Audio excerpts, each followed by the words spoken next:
To Mala's healthy kitchen. நம்ம இன்னைக்கு white noodles செய்ய போகிறோம். அது பெப்பர் வச்சு எப்படி செய்யறது பார்க்கலாம். அது வந்து வேக வச்சு வச்சுருக்கேன். நூடுல்ஸ் 3 மினிட்ஸ் அளவுக்கு வேக வச்சு லைட்டாக உப்பு போட்டு தண்ணியை வடிச்சிட்டு அப்புறம் திருப்பி நல்ல தண்ணி ஊற்றி சுத்தம் பண்ணி எடுத்து வச்சுருக்கிறேன். அப்போ தான் நல்லா பொல பொலன்னு வரும் இதே மாதிரி.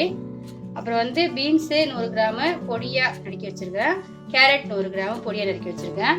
ஒரே ஒரு தக்காளி சின்ன சின்னதாக கட் பண்ணி வச்சுருக்கிறேன். அதே மாதிரி வெங்காயம் வந்து ஒரு 150 கிராம் அளவுக்கு 2 பச்சை மிளகா அதெல்லாம் நறுக்கி வச்சுருக்கேன். பெப்பர் மட்டும் பொடி வந்து ஒரு 2 ஸ்பூன் அளவுக்கு எடுத்து வச்சுருக்கிறேன். அவ்வளோதான், வாங்க வீடியோக்கு போகலாம்.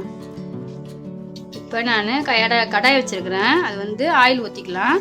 ஆயில் ஹீட் ஆன பிறகு நம்ம வெங்காயம் சேர்க்கலாம். இப்போ வந்து ஆயில் ஹீட் ஆகிடுச்சு. நான் வந்து வெங்காயம் பச்சை மிளகா ரெண்டையும் சேர்த்துக்கிறேன். சும்மா லைட்டாக வதக்கிட்டு அடுத்து நம்ம கேரட் பீன்ஸ் சேர்த்துக்கலாம். இது வந்து கலர்லாம் மாறணும்னு அவசியம் இல்லை. இப்போ பாருங்க லைட்டாக கிளாஸியாக வந்துச்சு பாருங்க. இந்த டைமில் நம்ம கேரட் போட்டுக்கலாம். சும்மா வதக்கிறது தான், நம்ம ரொம்ப நேரம் வேகணும்லாம் அவசியம் கிடையாது.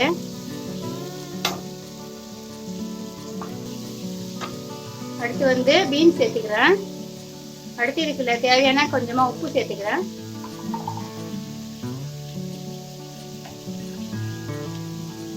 சால்ட்டு அது வதங்கிறதுக்கு தேவையான அளவுக்கு.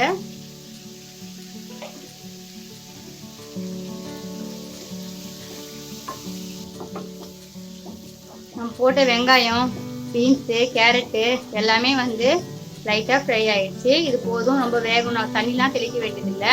நம்ம வதக்கி விட்டாலே போதும் ஆயிலில். அடுத்து வந்து பெப்பர் சேர்த்துக்கிறேன். நான் தேவையான அளவுக்கு பெப்பர் பவுட்ரு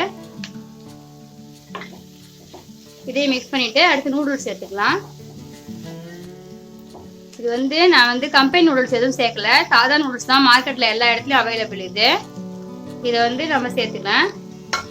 இதை மிக்ஸ் பண்ணிவிட்டு லைட்டாக லாஸ்ட்டாக வந்து தக்காளி கட் பண்ணதை சேர்த்துட்டு அடுத்து வந்து நம்ம லைட்டாக லெமன் ஊற்றலாம். அது ஆப்ஷன் தான், தேவைன்னா ஊற்றிங்கன்னா அதெல்லாம் தேவையில்லை.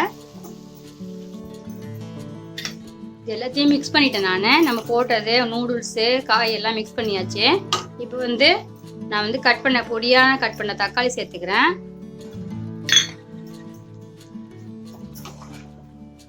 இதையும் மிக்ஸ் பண்ணிக்கலாம். அடுத்து கொஞ்சமாக லெமன். இது வந்து ஒரு ஆப்ஷன் தான், தேவைன்னா சேர்த்துக்கலாம், இல்லைன்னா பரவாயில்ல. அவ்வளோதான், நூடுல்ஸ் முடிஞ்சிடுது. நீங்கள் செய்து பார்த்துட்டு கமெண்ட்ஸ் பண்ணுங்கள், லைக் பண்ணுங்கள், ஷேர் பண்ணுங்கள், சப்ஸ்கிரைப் பண்ணுங்கள். தேங்க்யூ.